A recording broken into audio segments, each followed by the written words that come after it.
Хлопці дійсно масово зникають. Масово. Це дитина, син мій. 24 роки підписав контракт. На сьогоднішній день доля невідома. Куточки України з'їхалися сюди люди, щоб дізнатися хоч якусь інформацію про своїх рідних. Ми чекаємо свого батька, він пропав рік назад, він в полоні. Ми приїжджаємо на обмін і чекаємо, щоб він повернувся. With peace talks stalling, prisoner swaps are one of the few areas of cooperation between Russia and Ukraine. More than 4 years into the war, thousands have been freed thanks to a delicate channel run by military intelligence. О 6 годині вечора приблизно ми дізналися про те, що відбудеться обмін. І ми швиденько почали збиратися, з дівчатами організувалися, хто зміг. On the day of a swap, families gather at a designated drop-off spot without knowing if their loved one is finally coming home. Привіт, наконец-то твій голос, Саша! Я тебя так ждала, я тебя здесь жду, Саша. Я приехала тебя встречать. Здесь, на обмене, сейчас ты сюда приедешь, я тебя встречу. Я тебя люблю, Саша. After almost 2 years in a Russian prison, Khrystyna's husband Sasha has just told her he's being released. It's the first time she's heard his voice since he was captured. Я їздила 3 рази на обмін. Перший раз не вдалося, другий раз я приїхала. Я кожен обмін, я дуже хвилювалась. Цей обмін в мене от на душі було дуже спокійно. От дуже спокійно було, от, як будто би я знала, от ще я приїду, Саша мій буде. Так і вийшло, що Саша мій повернувся. Ти мені фото прислали в лічку. Моє кохання. Погляд змінився. Але я думаю, ми всі змінились. Хто чекає, теж багато через що проходить. Ты не понимаешь вообще, что такое война, пока ты там не будешь, ну. А вот когда Саша в плен попал, я не справлялась, мне было тяжело и морально, и физически. А я и за маму, и за папу. Все, ждем папу. Я вас наберу. Мама, стой, мам, стой. А можно на уроки не выйти? Все, давай. На уроки не выйти. Растерянность была, что мне делать, куда мне звонить, куда мне податься, какие мои должны быть действия, ну, что я должна дальше делать, чтобы Сашу моего вернули. Я чула, що у вас повернулися з полону, як Діна мужа перезвонить. Давайте. Все буде добре. Начала читать насчет вот этих, когда плен берут, эти полевые обмены. Получается, вот я все на это надеялась, думаю, а вдруг поменяют. Ми вас вітаємо з поверненням. Дякую.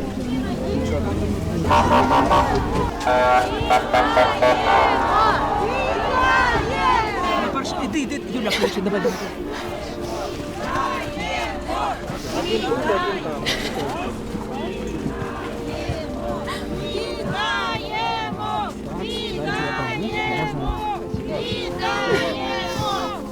Вітаємо! Давай туди. Вітаємо! Давай. Все, давай, спокойно выходим. Все, прапор. Все, до тебе пішло.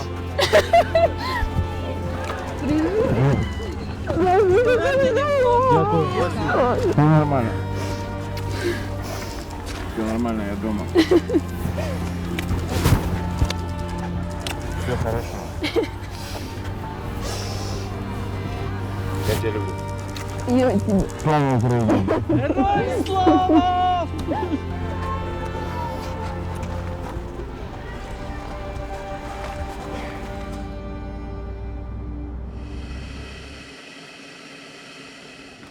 Ну, проживал я в Запорожской области, Бердянский район. Жили нормальной обычной жизнью. Тут пришли соседи, доброжелатели. Ну, не первое мое такое ощущение сразу было, ну, растерянность была очень большая. Непонятно, что происходит, что делать, куда, что. Сказали там 9 часов, допустим, все, комендантский час, никто никуда не выходит. Ходили по улицам по вечерам, простреливали улицы. Вот. Там же понимаете, что здесь ты лишний, и рано или поздно придут и за тобой. Ну и мы так с женой решили, что надо искать какие-то выходы из этого положения и выезжать. Ну, мы решили, что мы будем выезжать отсюда. И подвернулся такой момент, ну, такой шанс, чтобы выехать. Мы приехали в Васильевку 12 августа, мы приехали в Васильевку на заправку. Мы когда заехали, увидели уже наших воинов, наш флаг Украины. Волну эмоции переполняли многих. Ну, что уже приехали в Украину. Я еще решил, как только мы уже ехали, я знал, что я буду идти.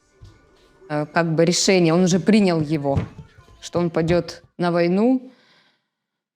Я говорила, может, ты передумаешь, уже все, говорит, ну, назад пути нету, говорит, и потом сразу же его отправили, как сказать, на ноль, наверное. Он вообще тогда был в шоке, когда все равно представляешь себе картинку одну, а на самом деле это, ну, совсем по-другому. Khrystyna was in regular contact with her husband throughout his deployment. But in April 2024, she lost contact for several days. Позвонила, получается, дружина побратима. Но сколько времени, это полпервого ночи было. И все, у меня сразу паника началась, но я сразу трубку взяла. И у меня уже сразу голос дрожал, у меня уже и тоже такое истерическое состояние было. И она мне сказала, что Khrystyna плачет тоже, говорит, Саша с Костиком в плену. Since his release, Sasha has been staying at a rehab facility, receiving mental and physical therapy. Around his treatments, he spends time with his family at their temporary home or the rehab center. При штурме нас взяли в плен. Когда нам сказали «добро пожаловать в Российскую Федерацию», я понимал, что хоть я буду с краю или в конце, или в середине России, я уже в жопе.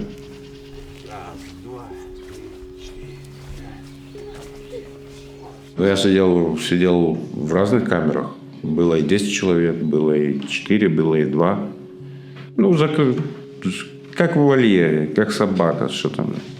Ты заперти сюда, на привязи. Ну, спорт помогал. Ну, запрещено было там. Если там не видишь в туалет, там идешь, поприседаешь. Раз, два. Тебе кажется, что тебя забыл весь мир. Каждым днем все начинаешь отдаляться. Закончи. Помогала мне семья моя. Вот они меня и мотивировали. Если бы не было у меня ни жены, ни детей, я вот, наверное, этого всего, может быть, даже и не хорошо. Это был мой самый первый стимул вернуться домой и не сдаться там. Я имею в виду не сдаться в плане того, что не сойти с ума, не сломаться там. Вернуться домой хотя бы адекватным человеком, не сломлен. According to a UN report, more than 90% of released Ukrainian prisoners of war said they were tortured during their captivity. This includes repeated beatings, electrocution, and sexual violence. More than 40 have died in detention. To support their recovery, Ukrainian soldiers are taken to a rehab facility for a minimum of 10 weeks after they're released. Основною метою нашої роботи саме з колишніми військовополоненими в першу чергу є скринінг їхнього психологічного стану, з залученням відповідного тестування, з залученням відповідних сертифікованих методик. Рани фізичні, вони загоюються швидше, ніж рани психологічні, і їхні ментальні проблеми – це питання не тільки медичне, це питання соціальне для нас всіх. Human rights groups say conditions for Ukrainians in Russian camps are worse than for Russians in Ukrainian detention facilities. Каждый день был тяжелый день. Он проходил, жил одним днем, даже не понимал, что произойдет через минуту, через две. Да не понимал, ничего не загадывал. Прожил день нехорошо. Не прожил плохо. Когда нас меняли, я видел, видел обмен, видел россиян пленных. Они переходили, мы в один автобус садились, они в другой. Я знаю, я уверен на 100%, что им у нас сидится проще, потому что у нас и люди у нас совсем другие. У нас, украинцы это не звери. Они не могут делать так, как делают кацапы. Они даже при всем большом желании такой фантазии бурной нету.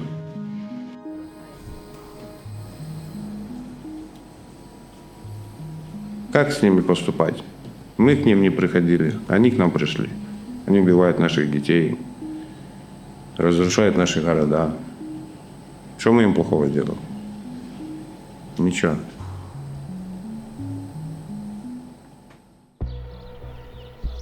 Здесь неплохо. Как бы есть опыт у меня. Я отбывал наказание, в России, то есть был осужденным в свое время. То есть есть с чем сравнить. Здесь нормально кормят, да. 3-4. Постираться можно. В настольные игры поиграть, можно на стадион сходить. In Ukrainian camps, Russian prisoners of war can earn money by taking jobs inside the facility. At this location in western Ukraine, they're making Christmas trees. Prisoners can also receive money from their relatives. Every 2 weeks in this camp, they have newcomers, POWs, dozens of them. And these bags, they're all uniform. Every bag is signed with name, surname. And after that, this uniform will be washed. And on the prisoner swap, they obtain this uniform. To organize these exchanges, Ukrainian intelligence officials negotiate directly with their Russian counterparts in a secretive process. In a deal brokered by President Trump in May, 1,000 prisoners of war are to be exchanged in one of the largest swaps since the start of the full-scale invasion. That's as Russia is launching some of its largest aerial bombardments since the start of the war. Каждый военнопленный хочет домой. Надеемся, ждем обменов. Some criticize a lack of transparency over who gets released. Ждем на обмен. Не меняется. Только на гражданский, на русский РФ. А узбек, таджики, казак, иностранцы нет. Долго сидят. Instead of reuniting with their families, Russian soldiers are often sent straight back to the front lines after being exchanged. It's illegal for Russian soldiers to surrender, and many are encouraged to die rather than be captured. То есть, допустим, письма, проходят цензуру. И если ребята даже какие попали на обмен, то есть они тоже об этом не пишут, боятся, что до нас это письмо не дойдет. Просто пишут то, что все хорошо. Мобилизованные, наверное, я думаю, останутся в части. Допустим, 6 месяцев я был на войне, то есть, это кровь, смерть, не очень приятное зрелище. The exact number of Russian soldiers who have been exchanged has not been made public. Ukrainian officials say around 10,000 of their men have returned, but many families are still waiting. They have about 7,000, maybe a little bit less, of Ukrainian warriors. We have, for today, I think more than 4,000. In Kyiv, relatives of prisoners of war gather for weekly demonstrations, calling for their loved ones to be released. Many say they want more information about how the process works. Ukrainians' coordination headquarters told the Wall Street Journal that they help families as much as the Ukrainian state is able to, but that the search and exchange process is often blocked by Russia. They added that the names of thousands of Ukrainians, including those who are missing, are part of the negotiation process. Прийшли, тому що, щоб нас не забули. Син пропав безвісті 3 липня 24-го року. Ми не знаємо, чи він в полоні, чи він нічого не знаємо. Мені завжди цікаво, як часто подають до Росії списки. Ми ходимо ж і в координаційний штаб, і по всім ніхто нічого не каже. Тому ми чекаємо, все рівно чекаємо. Ми не втрачаємо надії, ми тільки чекаємо. І я чекаю сина живим.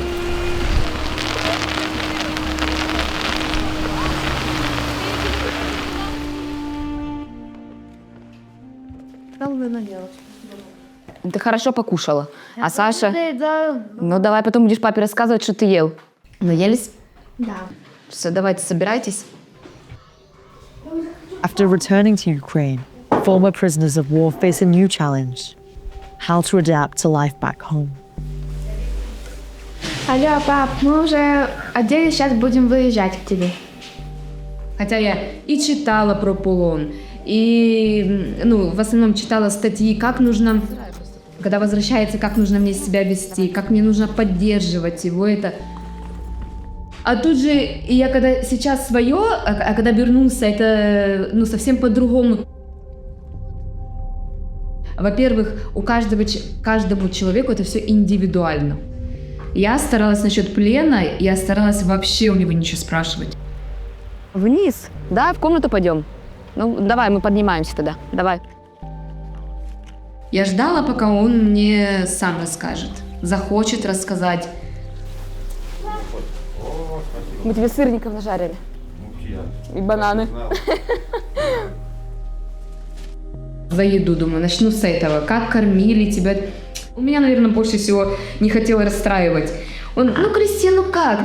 Ты что, не знаешь, говорит, и говорит, плохо кормили. Говорит, и бывало такое, что, говорит, ругались там за кусок хлеба даже, там хлопцы, бывало такое, что и дрались, ели все. Все ели, говорит, потому что мы понимали, будем голодные просто, и все, если мы кушать не будем. Переборчиво очень был. А сейчас вот я как на него смотрю, он садится, он до последней крошки, он просто все съедает.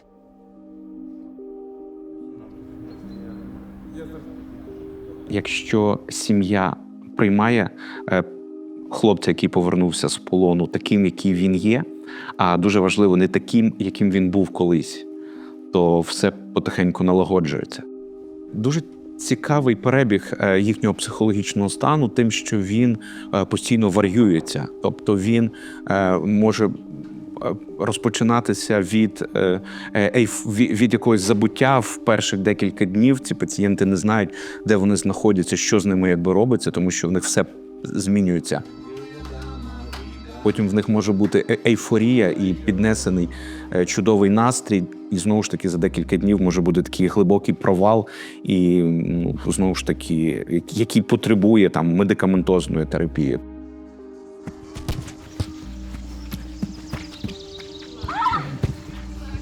Что это за новые трюки, я не могу понять. Я многое пропустил. Дети вытянулись, повзрослели. Я горжусь, Khrystyna. Где-то тяжело, наверное, с двумя детьми маленькими остаться самой. Но я всегда себя как бы винил, что я их подставил, оставил их одних. Побыстрее хочется, чтобы все вернулись домой. Потому что это нелегкий путь, который они проходят. Это очень тяжело. И, конечно, желаю, чтобы все родные дождались своих мужей, сыновей, отцов.